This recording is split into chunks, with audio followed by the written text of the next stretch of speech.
Hey Lou, thanks for including our work on courage in the BPI webinar series.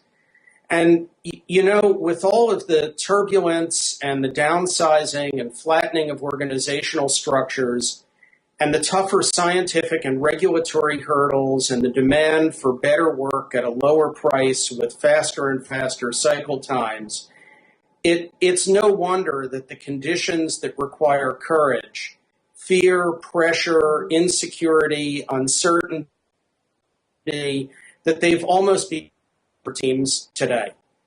And what we're seeing is that what leaders need to do with teams who are facing tough technical and business issues and are having to perform at their best under scrutiny and time pressure and adversity is that they've got to get better at challenging and uplifting and ennobling teams to reach higher and learn faster and sharpen up each other's thinking without worrying about politics or sacred cows or whether I could be putting my job or career in jeopardy if I raise the right issues or take initiative that someone else could see as encroachment on their turf.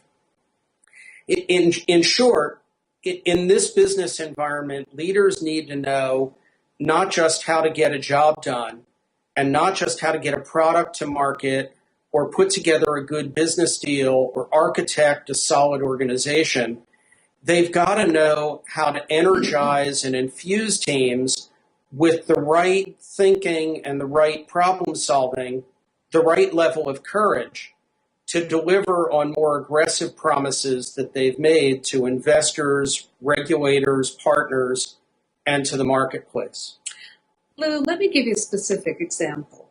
Say you're the managing director, or in American terms, the division general manager of a business unit, and you've been told by the CEO and the board that it's mission critical for you to improve your profit margins and your receivables in this tough market. So you go to your commercial directors, you tell them what the CEO and board have said to you and what they're asking of the business unit. What do you think they say? Probably going to laugh and go, "You can't be serious. Not this year. We can't do it this year. Our customers are still in really tough times. Can't be done. Come talk to me next year." Now, this is what we would call a moment of truth for you as the managing director, as well as for the team you're trying to mobilize. And it's a conundrum. If you push forward with your business case and you lecture them on, well, we've got to do it now and it's business critical and CEO said so, and you might win the battle, but you could lose the war. And if you listen to their input and scale back your aspirations to a level where they feel that you're respecting their business judgment and input, you could put the enterprise at risk.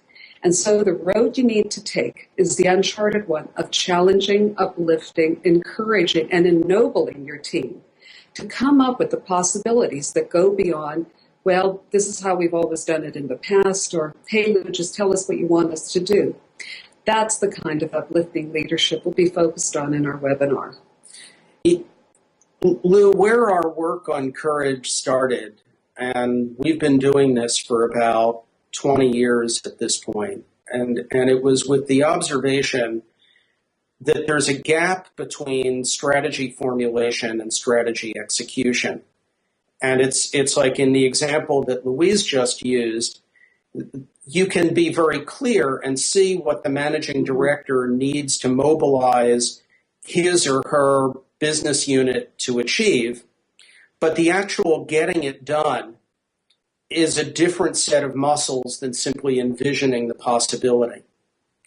And when we started asking the question and started looking at what are the differences in the subcultures of teams that rise to those challenges and get it done, and how do those cultures differ from teams that try it and give up along the way, or who view speaking up as educating their management about why the aspirations are out of touch with reality rather than what we've got to achieve.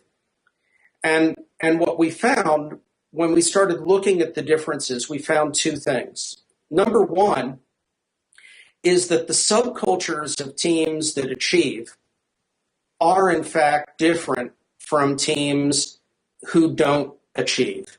They have different mindsets. They make different decisions. They respond differently when they're asked to stretch and improvise and wrestle down tough issues.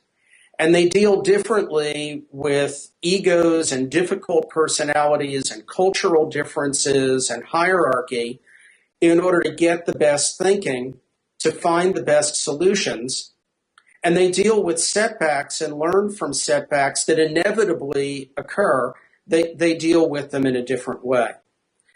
The second thing that we found when we looked not just at the cultures of teams, but we looked at leadership practices, is that there are very specific things that leaders do when their teams hit the wall, and when their teams object, and when their teams balk at what's being asked of them, that gets under the wings of their teams and lifts them to another level.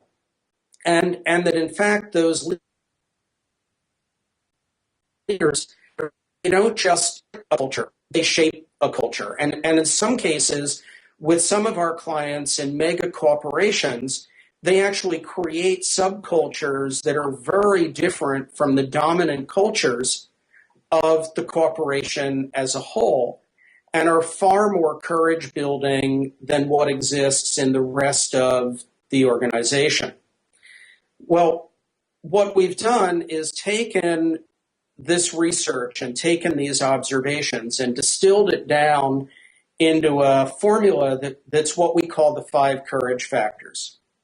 And the 5 courage factors are basically the instincts that are shaped at moments of truth, like the ones that managing director faced when he came back with the mandate from the board and the team said, we can't do this. Or moments of truth that are dealing with skeptical or fearful or resistant investors or partners or consultants or payers, any of the network of people that have to be mobilized in order to execute on a tough strategy. In our webinar, we'll give your subscribers a richer description of those 5 courage factors. We'll practice the things that leaders can say and do to fortify their teams with courage, to take on the challenging business conditions as a call to action rather than a call to retreat, and to speak up, step up, and make a difference. See you there. See you.